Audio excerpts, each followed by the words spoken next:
And welcome back, ladies and gentlemen, to another edition of the Top Talk podcast. I'm your host, Harris Arena, alongside me, co-host Dan Kiley, episode 131 of the Top Talk. As you can tell, my voice is back. I feel great. Nice to have my voice back. I could actually hit my intro today. My voice isn't giving out on me. I think at this point in last show, it was already starting to give out on me. Dan, how are you doing on this wonderful Wednesday evening? I am doing well. I'm looking forward to a great weekend of football, high school and college. Two massive rivalries, and I'll get it out of the way. Buford Mill Creek this week, and then all of a sudden and then on Saturday also you have the Florida Gators and the Georgia Bulldogs and the world's largest outdoor cocktail party, which you're not allowed to say, but we don't care. Hey, there are a few banned words on this show, but they might get said occasionally, about once a month. Anyways, thank you for joining us here tonight. We have a rather loaded show.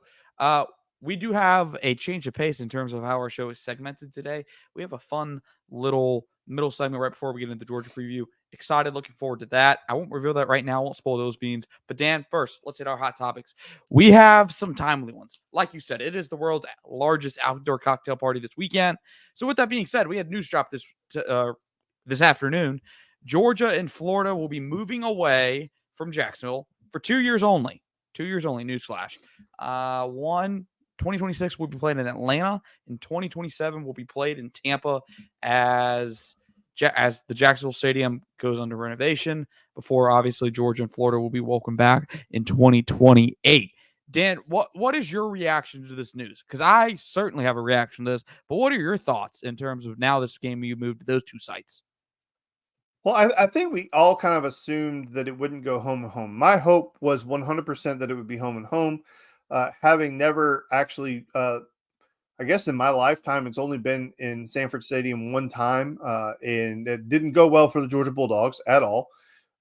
But I wasn't able to go to that game. I guess I was, what was it, the mid 90s? Is that right? Does that sound right? Mid 90s? You're on mute. There we go. I believe Stinchcombe played in that game. The older Stinchcombe brother played in that game. Yeah, I wasn't able to go to that game, and now I'm a little bit older. I don't know that I would be able to afford it, but it'd be intriguing to try to go to that game. That would have been cool at the home. But as it's been brought up by a lot of different people, and it's very hard to argue that if that game ever ended up back on campus, I don't think it ever leaves campus, because I think when those coaches get a taste of it, and then the crowds get a taste of what that game is like at home, I think it would be hard to get it out. But it is one of the things that makes this game unique. It's on a neutral site. I mean, I'm sure Texas and Oklahoma would love to have that game on campus once in a while, but it's just, it's such a great neutral site rivalry, even though we all agree it is not neutral site having it in Jacksonville. It's basically a home game every year for Florida. But it doesn't matter. It's supposed to be a neutral site split down the middle. And if you've ever been to that game down in Jacksonville, it is pretty cool. It's like a destination, something to look forward to, even though I consider Jacksonville to be the armpit of the South. But whatever. I guess I was holding out hope that for some reason it would end up back on campus. I thought that would be really, really awesome. But I think where it ended up, it's common sense, right? I think it makes sense. Two really big, nice venues. You could say what you want to about Mercedes-Benz. It's absolutely a beautiful venue. Maybe it doesn't have it's not as raucous as some people would like it to be. But that's probably because the Falcons play there. And if you've ever been to an SEC championship game there, though, they don't have a problem getting loud for those games. Yeah, I've been to Mercedes-Benz Stadium for an actual game. First class stadium, by all means. Like, not a bad. I sat in two sections. So I sat in the lower end. Shout out to my brother because I had free tickets from him. Sat in the lower end, right in the end zone. Great seat. Went up to the top to go sit with friends. Great seats. I love Mercedes-Benz. Obviously, you talk about the atmosphere there in terms of noise. I've never been to this championship game there, so I don't know what that's like, but you can definitely hear it on TV. I'm like you here, Dan. Wanted to see it home and home just to see what the two campuses would be like. Would love to see what Sanford would be like on that weekend. Would love to see what the Swamp would be like on that weekend. I'm sure they would be electric atmospheres. We know what Kirby Smart thinks in terms of where he wants this game played. He'd take the extra recruiting weekend, home recruiting weekend, as opposed to traveling to Jacksonville. So, but like Dan said eloquently, if the game made it home and home, it'd be hard to take it away from 'em after that. And that's what Jacksonville wanted to avoid, which is why you're going to see it go to Atlanta for one, and then it's going to go to Tampa. Not exactly sure how I feel about Tampa. I haven't been to Raymond James Stadium. It's a Uh, nice place. Nice place. So I'm assuming people will like that. You still get to go to the beach, which I think is going to be a big sell for Georgia fans in terms of like, hey, you can still kind of plan your little vacation for that weekend, which has become commonplace. I know a lot of people, Dan, that are going down to St. Simon's Island ahead of the game and then going back after the game. That's kind of how they have planned that weekend. So to me, obviously for me, I don't know if I'll end up even being able to go to the game in Atlanta, whether it's, ticketed or as a media member, but would love to kind of see it. Would love to be able to experience. I do look forward to going to Jacksonville next year to kind of experience it myself, my own right. But man, Dan, my honest reaction is, why do we got to see Georgia play in Atlanta again? Like, it just feels repetitive at this point. Georgia plays so many games in Atlanta each year, not including the SEC championships. Like, man, you want to see one of those turn into a home game at that point, just with location, all that. But so that's my honest feeling on the subject. But like Dan said, wasn't a realistic expectation. So we'll live with it. Dan, hot topic number 2. Kind of not really changing gears here. If you could see the Bulldogs, if you could see Georgia play anywhere in the world, where would that be? I want you to go first on this one because I would love to hear your answer on this first. And I always go first all the time. So I want to hear your answer because you said you had some really good some good thoughts. So go ahead. Obviously, bucket list wise, you've already seen this. So this is off your bucket list. Obviously, Notre Dame Stadium in person would be sick. But I thought internationally for this. So I got a couple. Camp Nou, which is in Barcelona. That'd be it's a historic venue in European soccer out there in Spain. That'd be sick. You see all these NFL teams going to the stadium in Tottenham Hotspur. Nice venue, terrific venue. Would love to see what that looks like out there. And then lastly, for me, something you mentioned, I might be stealing your thunder here. Ireland. Can you imagine the Mean Machine in red and black in Ireland, Dan? Can you imagine the downtown action down there in Ireland? I mean, just red and black, a sea of it everywhere. I'd love to see the Dogs go international because, at least from what I've seen and what I've come to expect from the Georgia fan base, the Dogs travel and they take over. I'd love to see Georgia go international.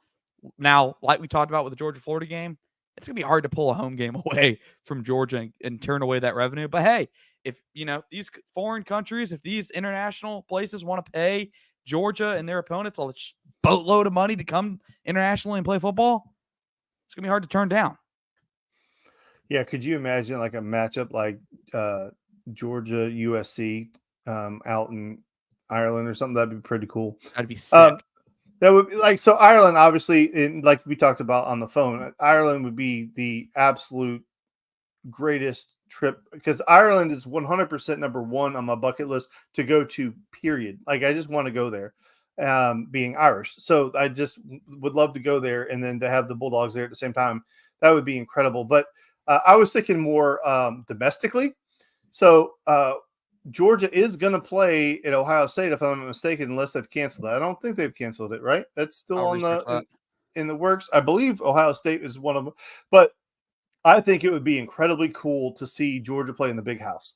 That's one of the, I mean, I've already got to see him play Notre Dame. You're talking about blue bloods of blue bloods. Michigan is one of the all-time greats as far as college football goes. I think it would be incredible to see the University of Georgia invade the Big House and turn that place red and black. My stepfather would absolutely just die. He would if that game, if we took over that stadium, that would be bragging rights through the roof. That would definitely be a trip we would make together, 100%. And then the other one, just for no other reason than I've never been to California and I've heard so many mixed opinions, but I think it would be kind of cool to go out there and play in the Coliseum against USC. Again, one of the blue bloods in football, right? I think it's part of it, right? The stadium, obviously, but then the opponent to Michigan and USC, even though USC is not as good as they once were, it would be a really cool environment and places that we don't travel. It's just places that we don't go. So I thought that would be kind of neat. So I did just look it up while we were talking about it. You are correct. Georgia will have Ohio State travel to Sanford Stadium on September 14th of 2030 before Georgia returns the trip on August 30th to go to the Horseshoe. August 30th. That sounds like it's going to be the season opener in Of Ohio. what year? 2031. Jim, I can't even guarantee I'm going to be alive in 2031. I mean, that is a shot, buddy. Buddy, you're gonna be there in 2031. That's not too far away. All right, you'll be there. If it was in 20 years, I'd maybe give you some leniency on that. But hey, you're definitely gonna be there in 2031. Even in 20 years, you should be there. Yeah. Anyways, number 3. I know, rare. We added a third one in this week, but it's a topical one again. Not Georgia Florida related. Not in terms of where the Bulldogs play. Well, I guess kind of. Dan, I've seen it everywhere. Obviously, with Texas A&M beating, oh boy, now I'm blanking, LSU. Those two teams are, I believe right now it's Texas A&M and Georgia in the SEC standings. But LSU has played one less conference game than Georgia. Now, if LSU wins out, A&M wins out, and Georgia wins out, Georgia, as ridiculous as it may sound, would get jumped in the standings. It would be Texas A&M and LSU in the SEC championship because LSU would have to beat Alabama, which then gives them a tiebreaker over Georgia.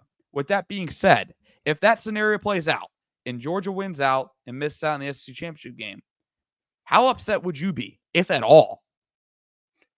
So it used to be the goal every single season was to win the SEC championship, and then whatever comes, comes. However, with the 12-team playoff, if that scenario played out exactly as you described, where LSU has to play Texas A&M for the SEC championship game, that means Georgia would be the number 5 seed. We would have to play a first-round game. I'd be ecstatic. I would be absolutely ecstatic because that is, regardless of who your opponent is, it's a game against a very physical opponent in a very tough game. And we don't know how the playoff committee is going to judge that game yet. Like if they're going to hold that loss against you or if they're not going to hold it against you, we don't know how that's going to play out. They haven't really said one way or another. And then also it's just another opportunity for injuries. And you're talking about you would give Georgia now, I guess it would be, 3 weeks? If they did not play in that game, I believe it would be about 3 weeks where they don't have to play. And, an opportunity to get healthy, get right. I know it sounds blasphemous, but I would not be upset, Harrison. I would actually almost celebrate Georgia not having to play that game. And that's a sad state of affairs. But we've also even talked about this a little bit in the past about how maybe we need to do away with the championship games with the 12-game playoff because they're irrelevant. But we know that's not going to happen because there's too much money involved. So in this scenario, obviously I would never advocate for Georgia to lose a game to stay out of it. But if we win out, do what we're supposed to do, and we get jumped, I'm not upset about it. And maybe that's wrong, but that's just how I feel. Yeah, obviously, I think the upside to that would be there's a potential that, hey, you only have one loss. That's to Alabama. You're still in the playoffs. The only downside is you don't get a bye week, but the upside is you get a home playoff game. Plus, you may just end up hosting the top G5 school at home, which, as we know, could be a really favorable matchup. I think Boise State's right now is that they have it projected. And we'll get to Ashton Genty in a minute. He may be mentioned in this following segment. He may not be. But I think Georgia fans, rightfully, feel really good about a matchup with Boise State at home in the playoffs. I think there's not a Georgia fan out there that can come out here and say they don't feel good about playing somebody in the playoffs. Maybe there is somebody out there that makes you a little bit uncomfortable, but Georgia fans should have confidence that if Georgia's in the playoffs, they're going to play well. Dan, we got a comment. What does Dan hate more, over-unders or Mike Bobo? I'll just go ahead and see myself out. Over-unders, without a question. You already know the answer to that. Thanks for watching. I'll inside joke, I guess. I guess we'll just inside joke that one. Dan, yeah, I'm with you, Dan. I don't think Georgia fans would be that upset. Obviously, having a chance to see the Dogs win an SC championship in my lifetime has been increasingly rare. Georgia's won just 3 since I've been alive. They've won how many since you've been alive? 4? 5? 5? Yeah. So it's 6? not every day. I don't know. Well, it was Rick won 2, right? Yeah, 2002, 2005. Kirby has 2. And then Georgia won 3, I think, in the 80s. Was With it? Dooley. Yeah. So I was alive. I mean, You were technically, in I your didn't watch in your those. infancy. Yeah. Yeah, I You didn't were watch them. They were just alive for them. yeah. So obviously turning down SC championship, seeing the Dogs win an SC championship, I think no doubt every Georgia fan wants that, but it's not the end of the world, like Dan said, if you do miss out on it. Dan, moving the page a little bit. We just talked about Action Genty, and we're gonna start it off there. We're doing, I guess you can call this midseason awards. We kind of did this earlier in the year when talking about kind of who's our most surprising team, who's our most disappointing team. But we haven't really focused in on the players themselves in terms of this. So I thought, hey, we're looking for something to add. Dan has really nothing to rant about right now. Although, who knows? The NBA is back. I've been watching a lot of it. Dan's probably been watching a lot of it. There is stuff to talk about there if we wanted to on another day. But Dan, let's start it off with our midseason awards. We have just three kind of superlatives. We're not going to attach the awards. We're just, hey, these are who we'd pick. Dan, Offensive Player of the Year. This might be unanimous. I don't know who you're going here. I know my answer, but I'll let you go first. No, I want you to go first because I know who you're going to go. So I just want you to go first. Go ahead and get it out of the way. Go ahead. Dillon Gabriel. What? I threw in the curveball. I mean, with the win over Ohio State, Oregon's playing phenomenally this year, or has bounced back phenomenally after kind of a slow start. Kind of thought they were going to be on upset alert. They were on upset alert in their first 3 games. All 3 of them were close games. Dillon Gabriel, quarterback of the team that has probably the biggest win in college football, arguably the best win. Although I think both you and I would say that Georgia's win over Texas probably takes the cake for that. Dillon Gabriel got told to dip out over there at Oklahoma in favor of Jackson Arnold, and God, we've seen how bad of a poor choice that's been for Oklahoma. And he's come straight to Oregon, and it's kind of, I mean, hasn't lost a step. On pace for 3,000 yards, 18 touchdowns, 5 interceptions. My pick, Dan, he's the Offensive Player of the Year. With that being said, there's another person over out west that is another probably topical choice for this. Yeah, go ahead and you can say his name because that's not my pick. Ashton Genty, we already talked about him. Damn, so who's your pick?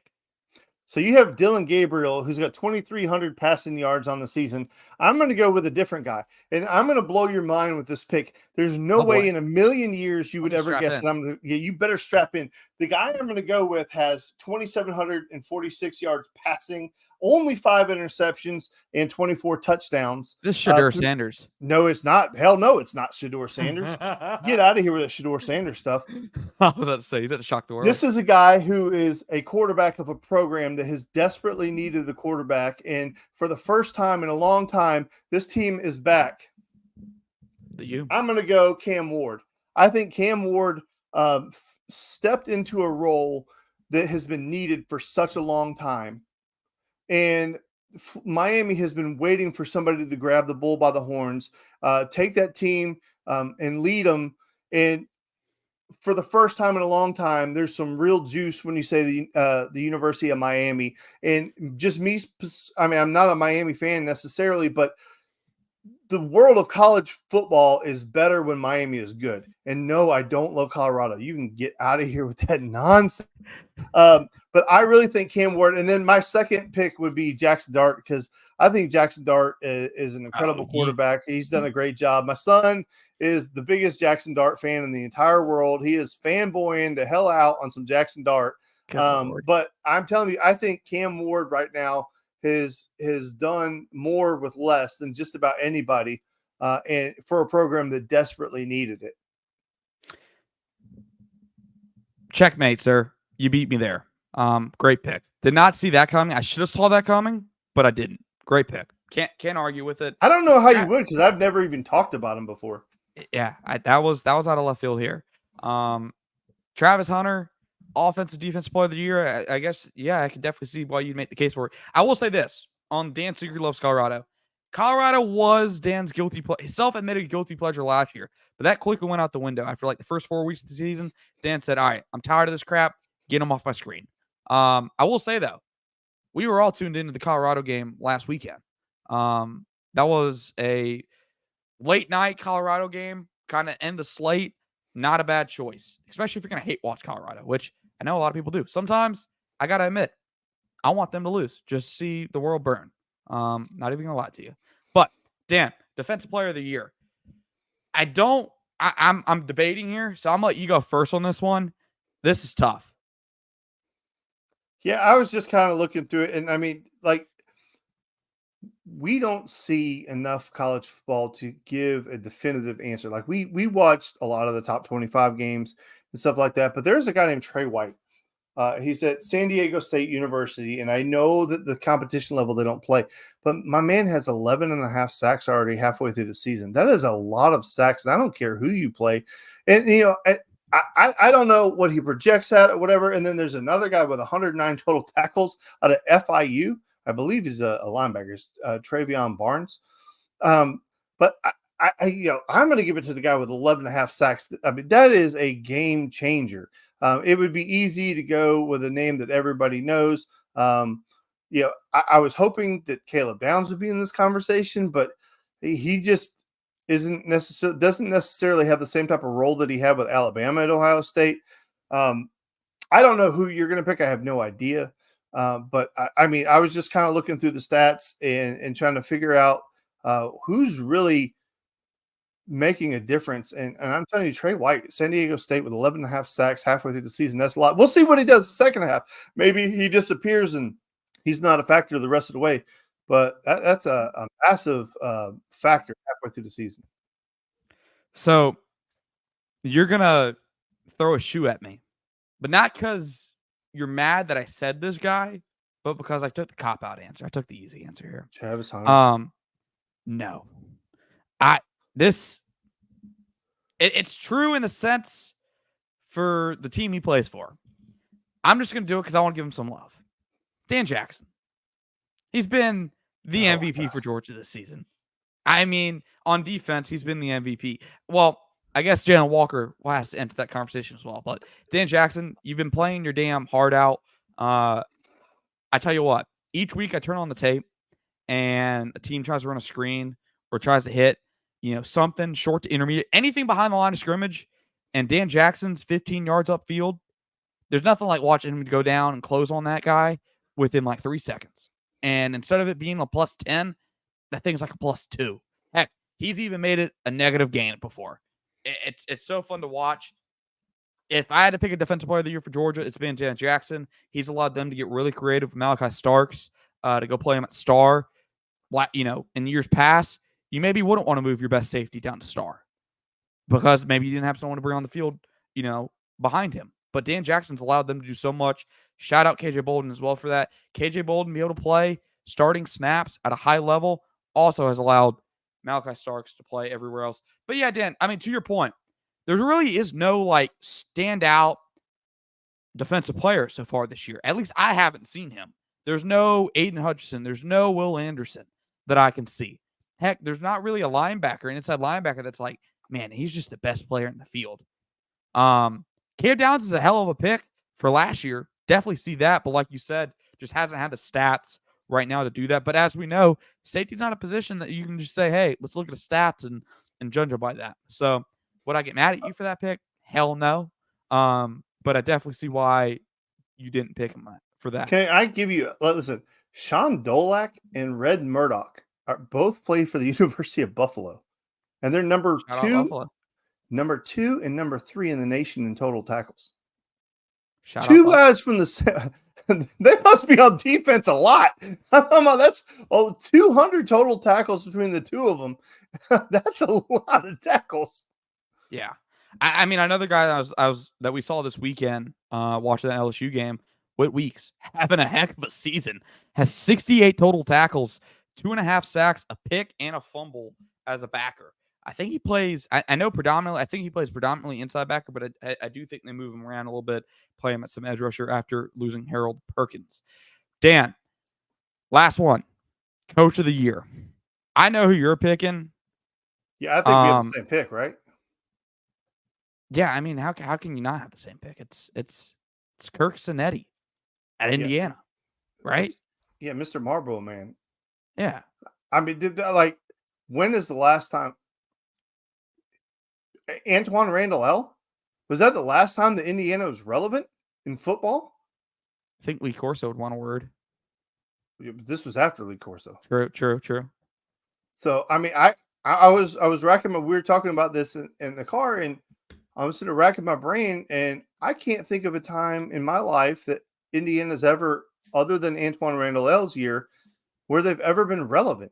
And this man has, they're as relevant as anybody. I mean, I'm not saying they're going to win the national title, but they are extremely relevant. They're a worthy topic. They won a game last week against a formidable opponent with a backup quarterback. So it's not like he's just doing it because he has a flash in the pan, just an electric talent like Texas A&M with Johnny Manziel, right? Like, I mean, that team was Johnny Manziel. And the minute he was gone, they weren't relevant anymore. So I find, and then also honorable mention to the Army and Navy coach, both of them. I don't know their names. Didn't even bother looking them up. That's probably a dick move on my part. I believe one of them, I believe it's the Army coach, is the brother of Todd Monken. Is it? I believe he's that coach. I believe so. Let me go look that up. Well, both of those gentlemen have both service academies, very relevant. The Notre Dame loss notwithstanding for Navy, but both gentlemen have done a great job of leading those programs. And if you don't know how hard it is to coach at a service academy, let me explain to you.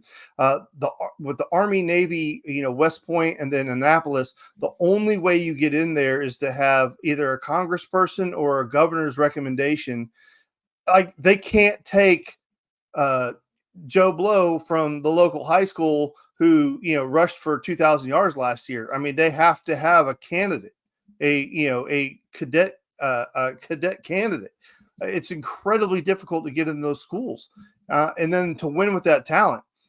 Man, I mean, I know Indiana, that guy deserves all the flowers he gets, but I can't go without saying something about the Army Navy coach, because those guys are doing an amazing job. I just looked it up. Jeff Monken's still at Army, still the head coach over there. Shout out to him as well. Who's the Navy coach? It's not the Samoan guy anymore, is it? I want to say it is, but I'm not sure. Great. I look up Navy coach, and it still shows Jeff Monken. That's great. Oh, no, you're right. It's Brian Newberry. Let's see. How long has he been over there at Navy? Second year. He's 10-7 total. Man, look at that. Second year. He was the defense coordinator at Kansas State back in 2015 through 18. Went in the Navy as their DC in 2019. And looks like he was promoted from within.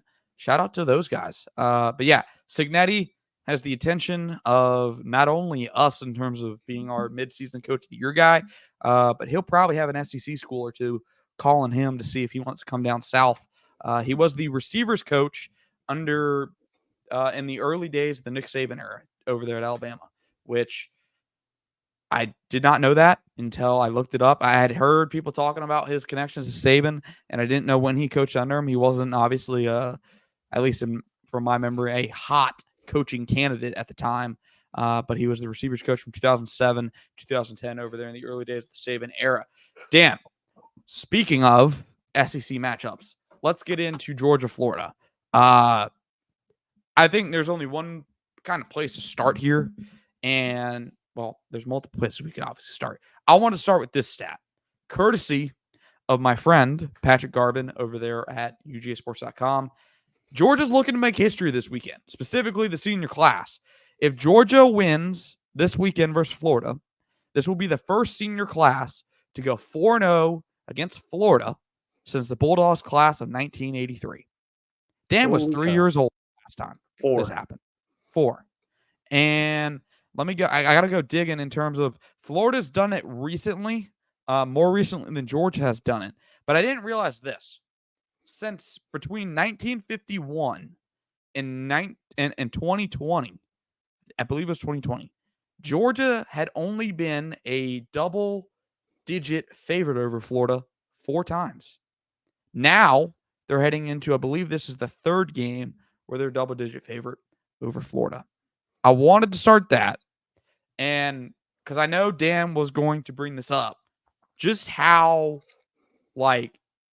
blessed of a stretch this has been in this rivalry, because for the beginning of my life up until recently, and for you're coming into adulthood And throughout college, Florida dominated this game. It was a house of horrors. Like, there's a reason that Corey Smith got so famous with that song. And when he says it's a long, long ride back from Jacksonville, no kidding. Uh, there were so many times that we went down there with the better team and could not win. I will not forget my first Georgia Florida game down in Jacksonville was the game that we put in DJ Shockley at quarterback over David Green, and he throws a pick six to Lito Shepard. Good God, like I'm telling you, that game just gave me nightmares. I believe it was like mid 90s when Spurrier took over. From that point on, when Steve Spurrier was there, it was just complete domination. Did we win a couple times? Sure, we won a couple times, but it was just complete domination from Spurrier. And that I think this game was the hardest until we started playing Alabama, obviously. But this game was the hardest to get your brain around, that we had a chance to win, or that we would win, or to feel comfortable winning. And then even still in the back of your mind, when you see Florida on the schedule, everybody's like, oh, easy win. I'm like, yeah, you must not have lived through the 90s and 2000s. Like, I just can't. And how many times have I picked Florida where they didn't win, but it was just like, it's so hard to just come to the realization that Florida's not a good football team, but they're getting better. And, we were having a conversation about the difference between Mike Norvell and Billy Napier. And the difference really is that Billy Napier is winning games that he's supposed to win. Like, if you look at their schedule, they got a loss to Miami. You can explain that away. They got a loss to Texas A&M. You can explain that away. They got a loss to Tennessee. You can explain it away. Every other game they've won. So out of those 3 games that they lost, you can make an argument that they shouldn't have won any one of those 3 games because they played very good football teams. So it's just, they're not maybe as bad as we think they are. Because, there was a point earlier that we were talking about Florida where they could lose. Like, we were saying, well, I don't know if you can find 2 or 3 wins on their season, but they've already got 4 now. Now, they may lose out and maybe they'll beat Florida State, right? I mean, I think they'll kill Florida State. They should. Right. But, I mean, you got a stretch coming up: Georgia, Texas, LSU, Ole Miss. I mean, you could easily see them losing all those 1, 2, 3, 4 straight games, right? But it's Florida. And I guess for me, always in my brain, I'll just know that they were really, really good at one time. And it's just going to be hard to just automatically discount them. We'll get into some of the details of the game, but that's just my high view looking down, is that, I don't know. It's just, I never feel like supremely confident.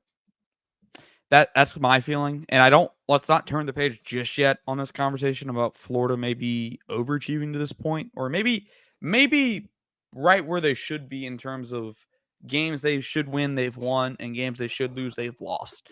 I was on record. It's on my Twitter account. You can go find it. I think after the, I want to say with the Miami game. Yeah, it was after week 1 overreactions from your boy over here. I thought that Billy Napier, my hot take was Billy Napier wasn't going to make it to the Georgia-Florida game. I thought with the stretch of how they were opening the season, I thought if he didn't win 3 of the next 4 games, he was going to be canned. And obviously he did just enough. Yeah, did just that. He beat Stanford, lost to A&M, but bounces back with wins over Mississippi State and UCF before they lost to Tennessee. I thought my kind of overreaction pick was, I thought a loss to UCF was going to be a nail in the coffin for him, because it was a pitiful display at home in the season opener versus Miami. People were already upset. And I was like, well, if he loses to Mississippi State and, loses to A&M and he's 1-3 to start the year, heading into that UCF game, he loses that, out the door. But like Dan has said, he's won the games he's supposed to, and he has them in position now where you're talking about a Florida team that if they pull another upset or 2, they're in prime position to give Billy Napier 1 more year, which I think it would be a really interesting conversation. Just in my opinion, I don't think the coaching carousel this offseason is going to be very, let's say, interesting. I don't know how many great jobs are opening, and I don't know how many great candidates are out there, because it's not like there's this. Sorry for I guess what you'd expect from. There's not this Kirby Smart defensive coordinator just sitting out there that everyone's going after off the top of my head. There's certainly some hot coordinators out there that everyone's going to want. Glenn Schumann's going to be getting interviews and stuff like that, but there's not just this guy sitting out there on the wings saying, "Hey, come pick me. Come, some Power 5, some prop program historically, come find me." There's not that. So, yeah, I'm going to give props to Billy Napier here, Dan. I was watching, and now now turning the page, I was watching some Florida tape today before we came on this show, and just watching Lagway specifically because that was the guy that we that's most relevant in this matchup because Graham Mertz is hurt, not going to play the rest of the year. And you've talked about it, and I'm going to give you credit here because I dismissed you at every turn this offseason when you would bring it up, and it was Lagway to the portal, Lagway to the portal. Billy Napier gets fired, that's a possibility. Now, I don't want to throw people into the portal, and we won't do that here, but I'm just using it as a point of when I watch Lagway on tape, like this is a portal school's dream in terms of quarterback. You go watch, he is talented. He has the traits. I watched him. His first throw versus Tennessee was this rollout to his right, hit the guy, I believe it was like 15 yards downfield on the run with a defender in his face on the way out, puts it right on him, right on the sideline. Great ball placement. Guy falls down, avoids big contact from the safety. And right there, just within a few plays watching the tape, I'm like, hey, this guy has it. So starting with that, I'm going to go ahead and just give you the keys, Dan, to what I came up with this game for how Florida pulls the upset. And it starts off with the cliche. So I'm going to save that one for last. But we know the formula just as well as anybody does in the Georgia space. The formula to beat Georgia is your quarterback has to be not a guy, but the guy. DJ Lagway has to be a weapon. And whether that's with his arm, which by all means, he got it. He has the go-go juice in that arm. Throws it he can throw it off platform. He can throw it on platform. It's special watching him as a freshman. I can't wait to see him when he's older, when he's a junior, when he has more experience under his belt. He's going to be a fun guy to watch, no doubt, especially if he goes to a program that's contending, if he transfers. That's if he transfers. But he also going to have to get it done with his leg, and he certainly has the athletic ability. What does Georgia struggle with in years past? It's been the athletic quarterback. It's been the guy that can run. It's been the guy that makes their defense have to rush with discipline, which sometimes it's hard to keep that discipline. It's like I want to compare it, Dan, to being on a diet. It's like, man, the first week of being on a diet, you feel great. You feel like it's easy. But then you have to keep doing it and doing it over and over and over again. You're like, man, eventually I want to eat something good, something that tastes better. And that's kind of like rushing the quarterback. You can do it for the first few drives of the game. You can rush with discipline. You can keep the guy in the pocket. But at some point, you're going to have a Jalen Walker that just wants to get after the damn guy. And he's going to get too far upfield. He's going to get out of the pocket. So key number one, DJ Lagway has to be the weapon. Key number two, and I'm going to end it here because it's cliche as hell, but it's really how you beat Georgia, and it's the explosive plays. Kirby Smart told us in the press conference the other week, I think it was going into the Texas game, that the defense, the way they play, is predicated on forcing these guys, these offenses, to take shots downfield. These low percentage throws that Georgia historically under Kirby Smart has been really good about denying. Taking the top off the defense has been really hard for teams in the past. But this year, it's been a little different. You've given up more deep balls. You've given up more explosives than you have in the past. Florida's going to have to do that. They certainly have the guy, the arm at quarterback to do it, but can they do it consistently? Dan, that's how Florida pulls the upset this game. Is there anything you'd like to add? I think the caveat that you have to add is an emotional letdown by Georgia. They're coming off the most emotional game that they've probably played in quite a while. Probably the best defensive performance that we've seen in quite a while. Not probably, 100% the best defensive performance we've seen in quite a while. You always have to guard against that emotional letdown. Now, you wouldn't think that that would happen against a bitter rival like Florida, but for a lot of those guys in that locker room, I don't know how much they view Florida as a rival, but I know Kirby Smart does, and I know the Will Muschamp does. I know that a lot of those guys in that building do, but I don't know how hated they are. And I think you nailed it with the DJ Lagway. He has to be the guy. I mean, he has to be Jalen Milroe, right? He has to, like, for whatever reason, Jalen Milroe turns into a combination of Tom Brady and Michael Vick. Every time he sees the Georgia Bulldogs, or hell, any quarterback for at least half the game, they see Georgia, they turn it into just the most ridiculous talent you've ever seen in your entire life. And if DJ Lagway is able to do that, if he's able to morph into some like Power Ranger in the game, then that's an upset, a recipe for an upset. But for Georgia, I think you just have to take care of the football, right? Don't give up opportunities. And I think that's how you keep a team like Florida. Don't give them hope that they're in the football game. And, that's one of the oldest cliches ever. I know that our coaches used to say that to us in every sport, is don't let a bad team hang around. Because if you let a bad team hang around, they think they can compete, then they really start to believe it, and then they do. And it's one of the hardest things in the world is when you're not performing well to just turn it on and all of a sudden start playing well. So if you come in there lethargic, and we saw this against Alabama, look in that first half, Georgia was lethargic, in my opinion, and they jumped all over us, and we had to do everything in our power to fight back. And to their credit, they did do that, but they weren't ultimately able to get it done. But that's one of those things you just can't afford. You can't afford to let Florida have a great first half. And then once you get their foot on their neck, just keep it there. Don't let them breathe. Just fight, and don't give up. I think this is a game that Georgia should be able to win. They should be able to control it.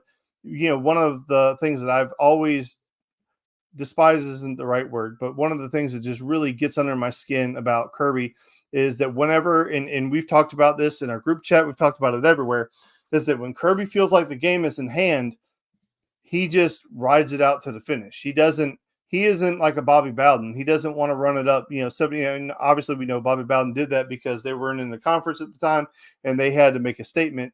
They did some barnstorming and they had to beat people 70-0 to get the relevance. But that's not really in Kirby's DNA. He's not about that life. He doesn't like Lane Kiffin will hang half 100 on you in the blink of an eye and still be going looking for dinner. But Kirby Smart, once he feels like he's got the game in hand, he will play it close to the vest from that point on. So I really would like to see Georgia just hammer Florida and just really put it to them. I just don't know that he would do that to them. Turnaround is fair play, and that Florida's not always going to be down, and that you're not always going to be up. So I understand why coaches do it, but man, it would just be so fulfilling. Steve Spurrier just enjoyed beating the hell out of Georgia. Like there was nothing more in life than Steve Spurrier enjoyed than beating Georgia, talking crap about Georgia, making fun of Georgia. Why do you like to play Georgia so early? And a bunch of the guys will be suspended. I mean, it was line after line after line after line. I would love to see Georgia just really put it on them, but like you did such a great job summarizing it. Contain DJ Lagway. Don't let the rushing game get going. Montel Jordan is there. This is how we do it. But Johnson. It's Johnson. I'm sorry. It's Montrell Johnson. I was just trying to be funny. Before you move on from him, that guy's a stud. Like that got guy, 370 yards. No, well, okay. Obviously, there's that. This is a guy that there is that. This is a guy that Billy brought over with him, if I remember correctly, from Louisiana. But I was watching him on tape, and it was the Tennessee game. And I don't know what his final stat line was against Tennessee this year. Let me go look while I have his page up. 85 yards on 12 carries. So not maybe superstar that you'd expect. But here's my take on Montel Johnson Jr. I think he's going to be one of, if not the best running back Georgia has played all year in the regular season. You go watch him against that Tennessee game, had some special runs, just special. He is really patient in letting his blocks develop. He is really good at manipulating the linebacker. That was the one thing that he had one run against Tennessee. I think it broke for about 15, 20 yards. And it was an inside zone to the right. And the linebacker is aggressive, goes downhill. He combo block up to the linebacker. The linebacker shoots to his right. And he lets him. He stays right for as long as possible, cuts it back inside for a big gainer. I love watching Montel Johnson from the little I've seen him. He had a good game against Georgia last year, had nine rushes for 82 yards. That's 9 yards per carry against the Georgia defense. Now, granted, he didn't get to run it with that much, just because Georgia had taken control of that game at that point. But he's going to be one to watch. I love watching him run, Dan. I'm glad you brought him up because I do. When we talked about explosive plays and we talked about DJ Lagway having to be the guy. But we both know you're going to have to be able to run the ball somewhat versus Georgia to win. You're going to have to be able to. And that's what I think from the little I've watched in Florida is, they need their run game to help set up their play action pass. It looks like they are a predominant pistol offense. They don't go under center, but they're in the pistol, and they run a lot of their stuff out of pistol for the most part. It was a big part of their game plan versus Tennessee. They got creative with it. Really love watching it. And I think Montrell Johnson's at his best when you let him run downhill. He's going to be one to watch. I'm excited to see how he plays against Georgia as a senior. This is his chance to make an impact versus, obviously a really good Georgia team and get some scouts on it. Get some scouts' attention. Dan, I did want to touch on kind of what you're talking about there in terms of Georgia riding the wave. It's kind of what we've talked about before in the past, and we know what the answer has been, and that's been Georgia doesn't become a victim of its own success. Kirby Smart talked about it. I believe it was after the Auburn game. He said, it's not about peaking at whatever time. He was just saying he wants his team to be like this. He wants them to flatline. He wants them to be rather flatline. He doesn't want this. He doesn't want them to ride the roller coaster. This is really the first opportunity that we're going to get to see Georgia have to respond. Is it a roller coaster? Is it, a wave? Or are they linear in terms of their progression? That's what we're finally going to find out. Georgia hasn't had a chance to really respond to their own success. Now, granted, Clemson was a big win to start the year, but you play Tennessee Tech the week after, and you beat Tennessee Tech because that's what you had to do. So I love your point there. What does this Georgia team look like? And to add on to your point, my next thing was this time, November, over the last 3 years, has been the time Georgia's played its best football. It is October 30th, and we've yet to see Georgia play a complete game. Texas was not a complete game to the point you made last week. When are we going to see that? We might not. It just may not be in the cards to see a complete game. I would doubt highly that you're going to see it this weekend. It just doesn't feel like it, right? But offensively, Georgia's been so spread out. They have really used a lot of different people, and I think that's. Obviously the stats kind of bear themselves out. Rushing the ball, ETN's got 422 yards, and you've got Nate Frazier with 204 yards, and then there's not anybody even close after that. So it's really a two-man show in the backfield. But then receiving, you got Aaron Smith with 444, Dominic Lovett with 337, Dylan Bell with 310. So you've got three guys that are really, really contributing in the receiving core, this spread out. So you can't really just take one guy away. I think that Georgia's offense is going to continue to be productive. We haven't seen anything out of this offense to where they're just going to light the world on fire. They have the ability to do it. Maybe they don't. I don't know. I don't know. The defense is the defense, and the defense travels, right? The defense is always good enough. Even against Mississippi State, a lot of people were really upset. And Kirby said that they got embarrassed, although they didn't play poorly. It was his words. I think it's going to be extremely difficult to replicate that performance against Texas. And then I just don't see Georgia being able to put out an offensive performance that would rival the complete dominance that defensive. Does that make sense? Do you understand what I'm saying? I'm not saying the Georgia offense is boo-boo or anything like that. Yeah. Not Bobo, but boo-boo. The offense is capable of putting together a performance that would rival the complete dominance that defensive performance was. So if that's what you need to have, Georgia's defense be lights out, Georgia's offense be lights out, I don't know that we're going to see that, because I don't think the offense is capable of playing as well as that defense played. And I think it would be hard to say that there's any defense in the country that could put up a performance like Georgia did last week. That was remarkable. Like, but that might be a one-off. Like, I don't think we see a defensive performance like that out of anybody the rest of the year. That was incredible. Yeah, and we can talk defense. I think we talked about it at length on this show, just considering this team. And I wanted to touch on your point about the offense. I think it's totally fair, the point you made. It's really fair. I mean, and we're not here to place blame, because I do think there's a lot of outside factors that Georgia could control in this. Obviously, you lose Colby Young mid-season. You lose Ra Thomas before the season. There's a lot of factors. Those were two guys Georgia was counting on to be big players in their offense. Both are gone. It's out of their control. And with what they have left, you see flashes of, really good. Like Dylan Bell in the second half versus Alabama, as well as he's played in his whole career. Arian Smith versus Alabama played, minus the first half, played about as well as he had in his entire career. But that's the issue. It's the consistency. And there's really, to your point, there hasn't been the consistent, that's the guy for Georgia.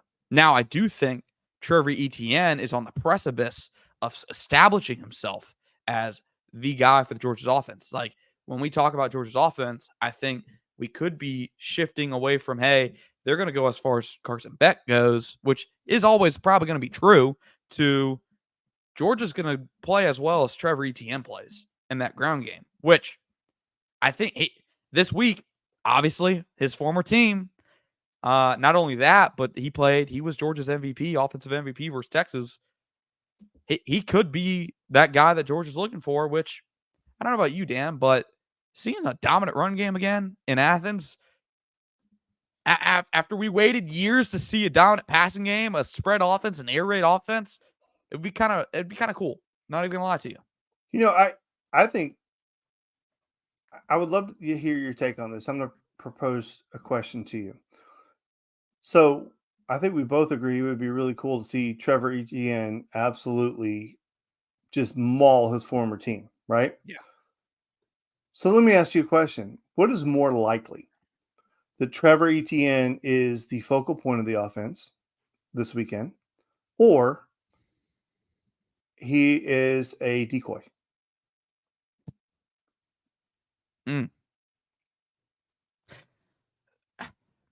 I think we talked That's a about good question, right? Yeah. I mean, it's really good because there's two conundrums here. Etienne was Georgia's best offensive player versus Texas. That is true. Second thing that's also true, Georgia's been a pass-to-run football team all year long. So, and they really haven't given Trevor volume in a game, like extensive volume in a game. That's also true. I don't know. I don't know what's more likely. I'd be curious. I guess I'd have to look from the Florida perspective in terms of their defense and their vulnerabilities. I'd have to assume Georgia should be able to assert themselves up front, but we know the offensive line hasn't asserted themselves consistently in one phase or the other in terms of the game consistently this year. But I guess if I have to say more likely, I'd assume maybe the talking point that's more likely coming out of this game is that Carson Beck passed to won this football game. Probably comes out of here with I'm gonna go maybe I'm gonna say sub 300. It's probably sub 300 yards for Carson. It's probably more likely than ETN going for, probably what 100 plus. I'd say it's probably more likely.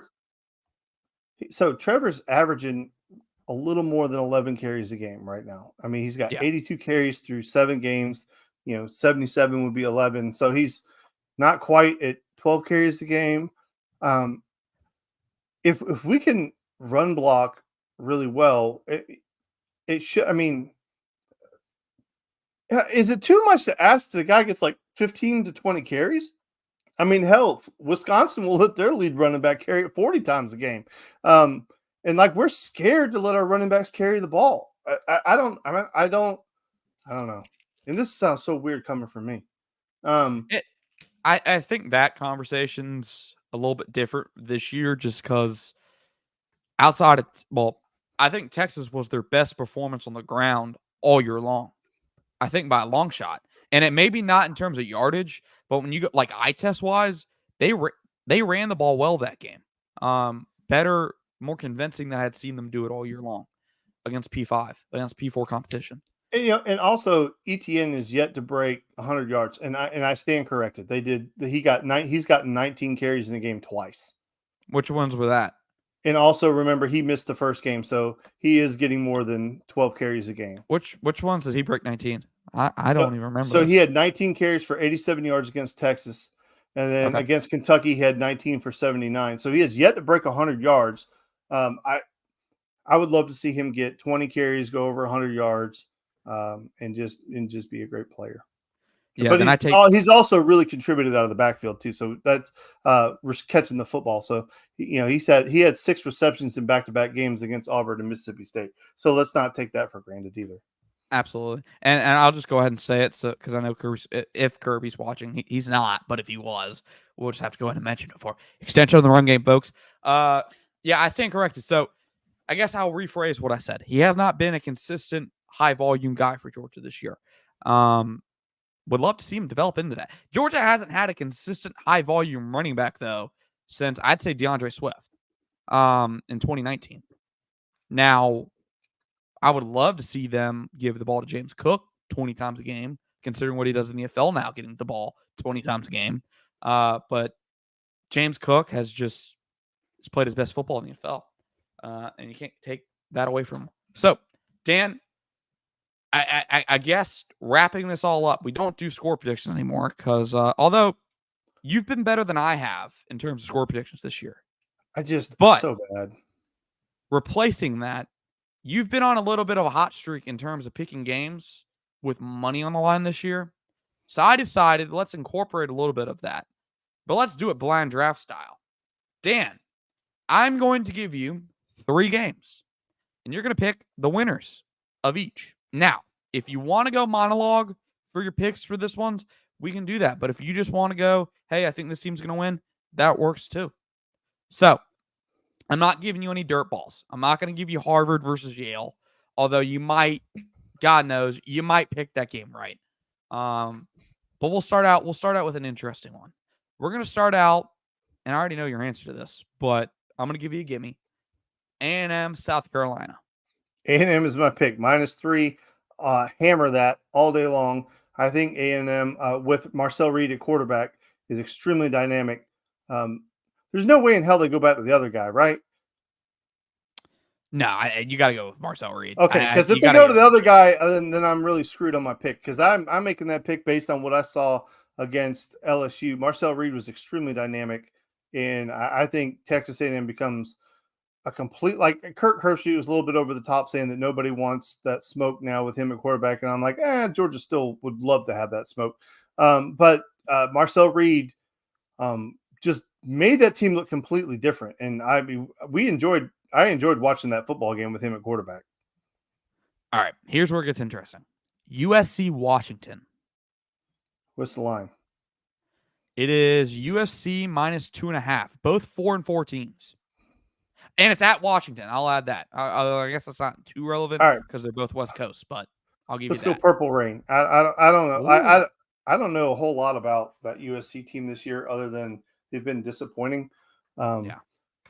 Washington is a tough place to play, and the guy who's taken over there was the Arizona coach, if I'm not mistaken, right? Didn't he go from Arizona? Correct. Yes. And he's done a really good job. He did a good job at Arizona, and I think he's doing a good job. Listen, you just lost 2 top 10 picks in the NFL draft in Roman Duze and the guy who shouldn't have been a top fucking pick, but was. I'll go Purple Rain. All right. I said we'll do 3, but I want to do 4 because I know that this is the game of the week. So, I'll work in another one. We're going to start with this one: Vanderbilt, Auburn. So you said that Vanderbilt was the underdog in that game, and I think Vanderbilt with I can't say his name. Pavia. Diego Pavia. At quarterback, the former walk-on. Have you heard that story before? I'll go Vanderbilt. All right, game of the week. I know who you're picking, so I saved it for last. Ohio State. Let's hear what. So what? Because every single year Penn State is a flipping fraud. That's why. And Ohio State's going to go in there and beat the brakes out of them in their little stupid whiteout. Although I would like to go to that stadium and see that whiteout. I think that'd be kind of cool. But other than that, the hell with Penn State. All right. Now, Penn State in the cold or Penn State in the summer in the early fall? Like, if you're picking. I hate being cold, dude. You know me at all? I do. Well, I was just curious. What you wanted, the full environment or like the no? I mean, listen, like in low 70s, high 60s, I'm all in. Let's go. See, I'd say the same thing about Michigan. I would want to go early in the season as opposed to later in the season. To go see the big house. All right. Well, those are Dan's picks. He has Ohio State, Texas A&M, Washington, and Vanderbilt. If he somehow manages to go 4-0, might have to start betting with the guy. With that being said, that's going to wrap it up for episode 131 of the Top Talk podcast. We will see you back here next week.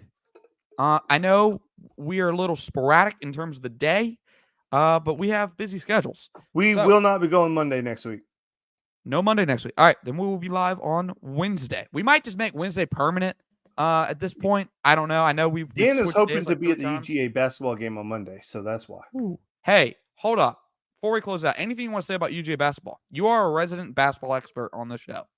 I'm really, really excited for UGA basketball. And if you have not been a UGA basketball fan, you need to be. Asa Newell, he was from Mount Verde, and he was, a top 10 player in the entire country, played for Team USA. He played for the under 18 nationals twice, won gold medals twice, was a starter on all those teams. He's as good as they get. They also have Randall Godfrey Jr. playing center. And then they also have another freshman who plays center. I think he had 6 blocks last night. He was a beast. It's a young team. It's an exciting team. Asa is an incredibly likable player. He's not arrogant in any way, shape, or form. He is the type of guy who is extremely active on the glass. He is going to be able to put a lot of points back. He has a lot more to his offensive game that you've ever seen before because he was on such a loaded Mount Verde team. And he is such an unselfish player that he did exactly what they asked him to do. I am here to tell you that you will fall in love with Asa Newell and his game. And he's not the only player on the team, obviously. But he's just a young, likable, rootable superstar, reluctant superstar, I should say. He's not the one looking for the limelight. He will do all the dirty work. He's as blue collar as they come. And it is hard not to root for a guy like that. And that team has been well constructed by Mike White. He does a great job of coaching it. I'm not going to make any type of ridiculous prediction like they're going to win the national title. I'm not going to do that. I'm going to tell you, you're going to have more fun watching Georgia basketball this year than you've had in a very long time. And I encourage you to get to the Steg, pack the Steg, make it loud, make it that home court advantage that we've always been waiting for. Prove me right. I have been saying that Georgia is starved for a winner in basketball, that we can be a basketball school. We just had no motivation to be one. We had Anthony Edwards, who is by far probably outside of Dominique Wilkins, the greatest talent we've ever had. However, we didn't have a staff that built around him appropriately. So I think Mike White has done that part. I think he has built a team that can contend, can play with just about anybody. I encourage you to pack the Steg, go enjoy the game. You're going to have a great time. Yeah. Samodo Cyrell is, I believe, how you say the freshman's name. And I apologize if I butcher that. Yeah, I apologize if I do butcher that. I'm going to get that. I'm going to check that out to make sure I said that right. I'm excited about the front court, man. And how it's like being excited about the offensive lineman in basketball. You got 3 big men at Georgia, all with different capabilities. Asa Newell is going to be the star, as you expertly said there.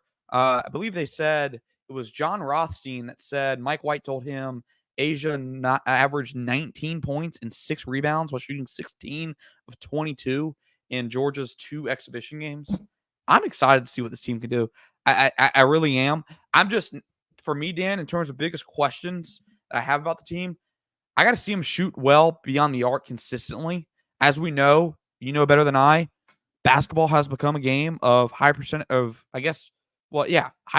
shots. Ironically, it's from 3. Basketball, you win games for shooting from 3. If Georgia can do that consistently, it's not a stretch to say they make the tournament. Well, I was going to add to that.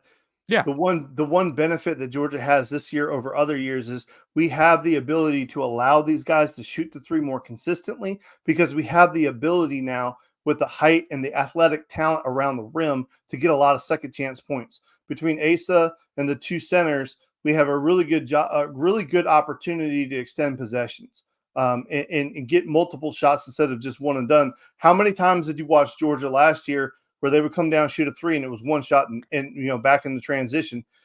Georgia's going to have an opportunity to get a lot of second chance points, and then also get these guys multiple shots in one trip. So I just think it's going to be a really exciting year in Athens. Absolutely, man. I have not seen as many posts about a Georgia basketball team, about a Georgia basketball player in general, than what I've seen over the last 24 hours since probably Anthony Edwards. A lot of Aisha Newell content, a lot of just content and videos of Georgia's front court. Freshman front court has been the headline. Really excited to see those guys. Also, real quick, Dan, I did want to give a shout out to Georgia baseball. I went to see them late last week. Saw them for their little scrimmage. I was doing a class assignment out there, class project on them, covering them. I'm impressed. I'm excited that when football goes into the offseason, there's potential that Georgia has a great team in the winter in basketball and a great team in the spring in baseball. And heck, maybe even softball. With the way that they're out there competing now, have new facilities. So Georgia, an all-around school, it's what we've been waiting for. With that bring being on the said, Sears Trophy. yeah, let's go. With that being said, episode 131 of the Top Podcast. You can find Dan Callie on Twitter at Dan Callie3. Follow me at Harris Arena. We'll see you again back next week, next Wednesday. Dan, that's your cue. Go Dogs.